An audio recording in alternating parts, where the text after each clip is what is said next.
మూర్తి గారు ఇలా ప్రతిరోజు ఒక సమస్య మీద పోరాడుతూనే ఉన్నారు. రకరకాల సమస్యలు సొసైటీలకు సంబంధించి. మీకు ఇప్పటి వరకు ఛాలెంజింగ్ అనిపించిన సమస్య ఏంటండి?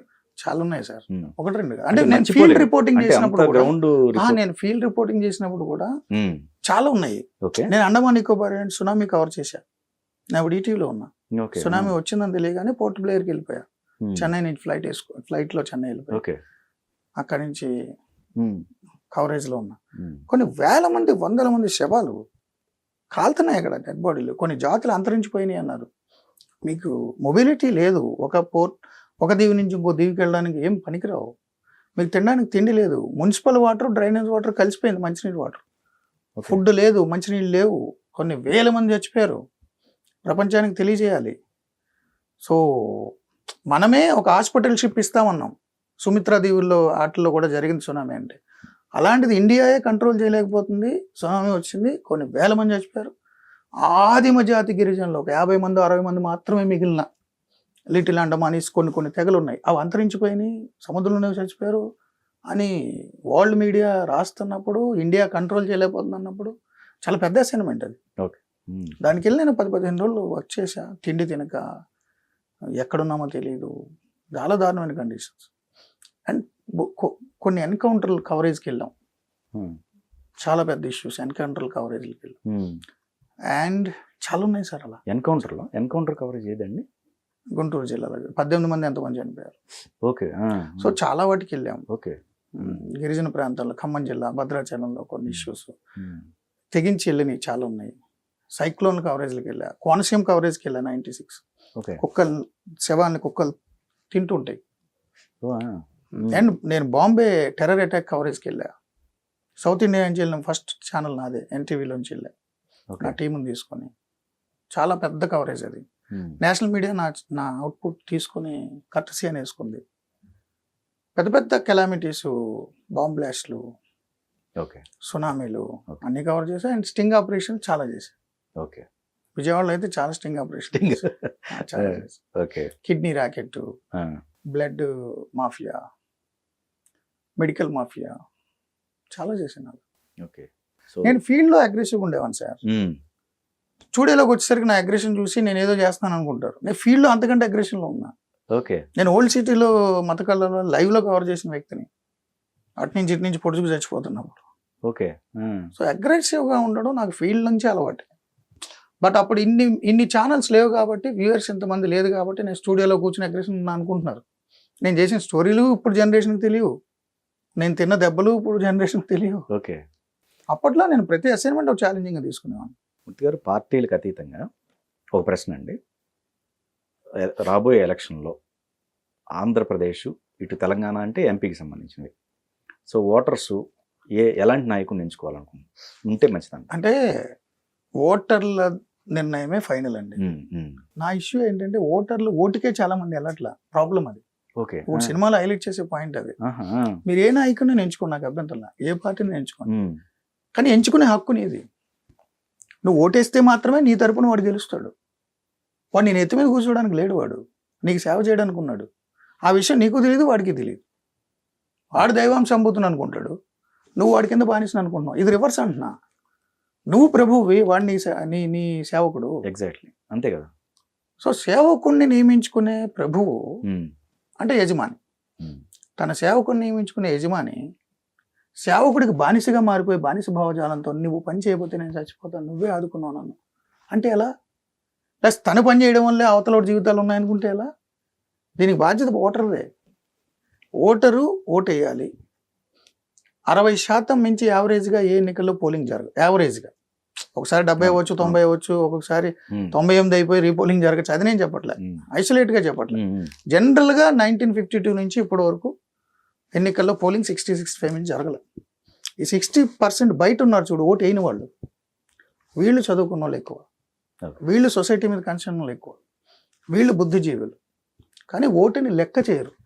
ఏముందలే ఈ రాజకీయ వ్యవస్థని. సో నేనేమంటానంటే 40 మంది చదువుకున్న వాళ్ళు ఓటు వేయకుండా పక్కకు పోయి 60 మందిలో ఒక 25 మంది ఒక పార్టీకి, ఒక 25 మంది ఒక పార్టీకి భావజాలం రీత్యా ఇక అలా ఉండిపోతారు. ఆ నాయకుడు ఏ తప్పైనా చేయను, నాకు సంబంధం లేదు. ఏ కారణంతో చేసాడో పాపం. ఈ నాయకుడు ఎంత అవినీతినే చేయని, ఎవడు చేయట్లేదు. సో ఒక రకమైన సైకో ఫ్యాన్స్ లాగా పార్టీలకి నాయకులకి కట్టుబడిపోయి,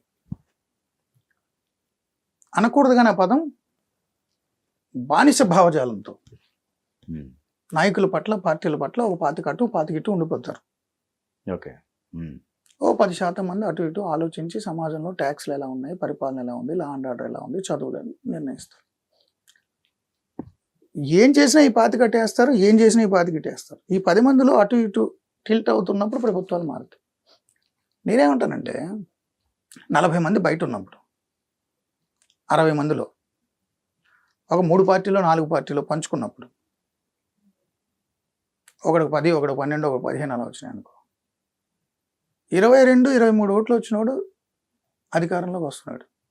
నాట్ ఈవెన్ పాస్ మార్కులు 35 కదా పరీక్షలో, 100కి 35 వస్తే పాస్ అవుతావు, 60 వస్తే ఫస్ట్ క్లాస్, తర్వాత గ్రేడ్. పాస్ కూడా కానివాడు నేను రూల్ చేస్తున్నాడు అంటున్నా. రైట్. అదే మీ 100 మంది ఓటేయండి, 35 మార్కులు తెచ్చిన పాస్ అయిన పెంచుకుంటే నాకు అభ్యంతరంలే. వాడు చెడ్డోడైతే తర్వాత విషయం, నిర్ణయం నీది.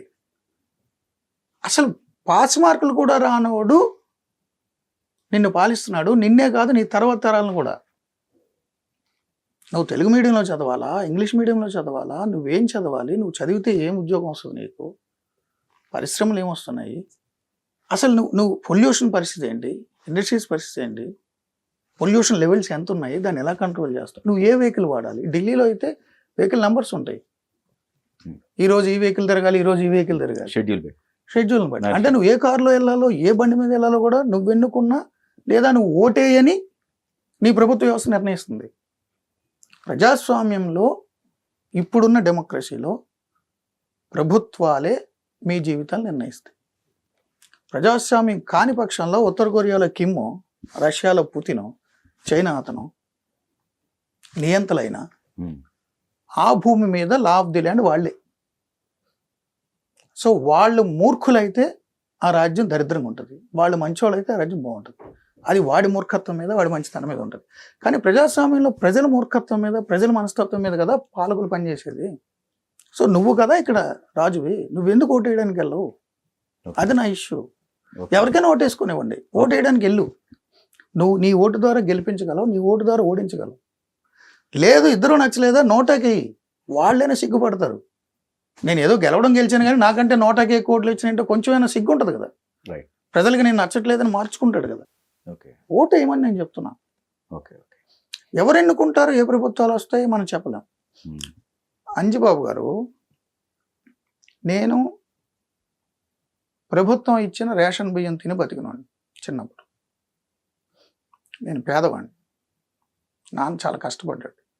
ఒకప్పుడు మంచి ఫ్యామిలీ, పొలాలు అవి ఉన్నాయి, సముద్రంలో కొట్టుకుపోయినాయి ఊర్లో, అందుకని బయటకు వచ్చేసారు.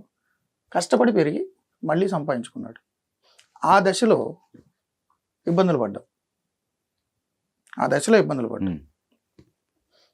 బట్ బయట ఎవరిని అడిగే పరిస్థితి లేదు. ఒక రెప్యూటెడ్ ఒక ఫ్యామిలీ, ఒకప్పుడు బాగా బతికిన ఫ్యామిలీ, ఎవరిని అప్పు చేయలేం. సో ఇబ్బందులు పడుతూ బయటపడకుండా బతికిన కుటుంబం. తర్వాత స్వశక్తితో ఆయన ఎదిగాడు, 4 పిల్లల్ని డిగ్రీలు చదివించాడు, హ్యాపీ.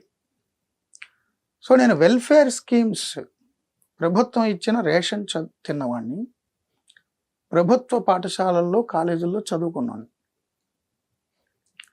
నేను ఆ రోజు నాకు చాప్ ఇచ్చారు, తిన్నాను, ఆకలి నిండుకున్నా. వాళ్ళకు కూడా ఇచ్చారు, పట్టుకుంటున్నా. ఇక నాకు ఎవడు ఇవ్వక్కర్లే. ఈ బ్యాలెన్స్ ఉండాలి ప్రభుత్వాల్లో. ఓకే. నేను వెల్ఫేర్ స్కీమ్స్ ఉపయోగించుకున్న వ్యక్తిని, ఎడ్యుకేషన్, హెల్త్ డెవలప్మెంట్ ప్రాసెస్ అనుభవించిన వ్యక్తి. సో ప్రభుత్వాలు వెల్ఫేర్ ఇస్తే వద్దని నేను అన్నాను. ప్రభుత్వాలు ఎడ్యుకేషన్ అండ్ హెల్త్ నెగ్లెక్ట్ చేస్తే తప్పు అంట. ఓకే. సో డెవలప్మెంట్ ఉండాలి, వెల్ఫేర్ ఉండాలి. ఇవన్నీ ప్రజలు వాళ్ళకి వాళ్ళు ఆలోచించుకోవాలి, మనమే ఇన్ఫ్లుయెన్స్ చేయలేం. ఎవరినైనా ఎన్నుకోనివ్వండి, అసలు ఎన్నుకోమనండి, అందరిని ఎన్నుకోమనండి, ఎవరినైనా ఎన్నుకోమనండి, నాకు అభ్యంతరం లేదు. రాజకీయ పార్టీలతో, వ్యక్తులతో నాకేం వ్యక్తిగత ద్వేష లేవు, వ్యక్తిగత అభిమానాలు లేవు. రైట్. అది మీరు అన్నట్టు ఇప్పుడు విద్యా వైద్యం అనేది ప్రాథమిక హక్కు. అంతే కదండి. అది ఇప్పుడు మీరేనా నేనేనా చదువుకున్నాం కాబట్టి మన సంపాదన మనం తెచ్చుకుంటున్నాం. సరైన హెల్త్ సిస్టమ్ లేకపోతే ఎన్ని కుటుంబాల్లో సామాజిక విషాదం వస్తుందని మనం కరోనా టైంలో చూసాం. అవును. ప్రపంచవ్యాప్తంగా అవును. ఎగ్జాక్ట్లీ. ఒక కుటుంబానికి ఒక 2 పిల్లలు ఉంటే, భార్య ఉంటే, అతని సంపాదన మీద ఆధారపడి ఆ కుటుంబం ఫ్యూచర్ ప్లాన్ చేసుకున్నప్పుడు బయటికి వెళ్ళిన వ్యక్తి ఇంటికి శవంగా వస్తే ఆ కుటుంబంలో జరిగే విషాదం కనీసం 40-50 ఏళ్ళు ఉంటుంది. మామూలు విషాదం కాదు. వాళ్ళ చదువులు మారిపోతాయి. కరెక్ట్. వాడు అంతకుముందు చదువుకున్న స్కూల్ మానేసి మామూలుగా వచ్చేయాలి. ఆమె జీవితం ఊహించలేం. ఎమోషనల్గా, ఫినాన్షియల్గా, బంధువుల దగ్గర రకరకాల ఈక్వేషన్స్ ఉంటాయండి. సో హెల్త్ అనేది చాలా ఇంపార్టెంట్. ఎడ్యుకేషన్ చాలా ఇంపార్టెంట్. సో ప్రభుత్వాల బాధ్యత. అయినా వెల్ఫేర్ అంటే మన దేశమే వెల్ఫేర్ స్టేట్ అండి. సంక్షేమ రాజ్యం రాజ్యాంగంలో ఆది సూత్రాల్లో రాసుకున్నాం. ప్రజలందరినీ ఆ స్థాయికి తేవాలి.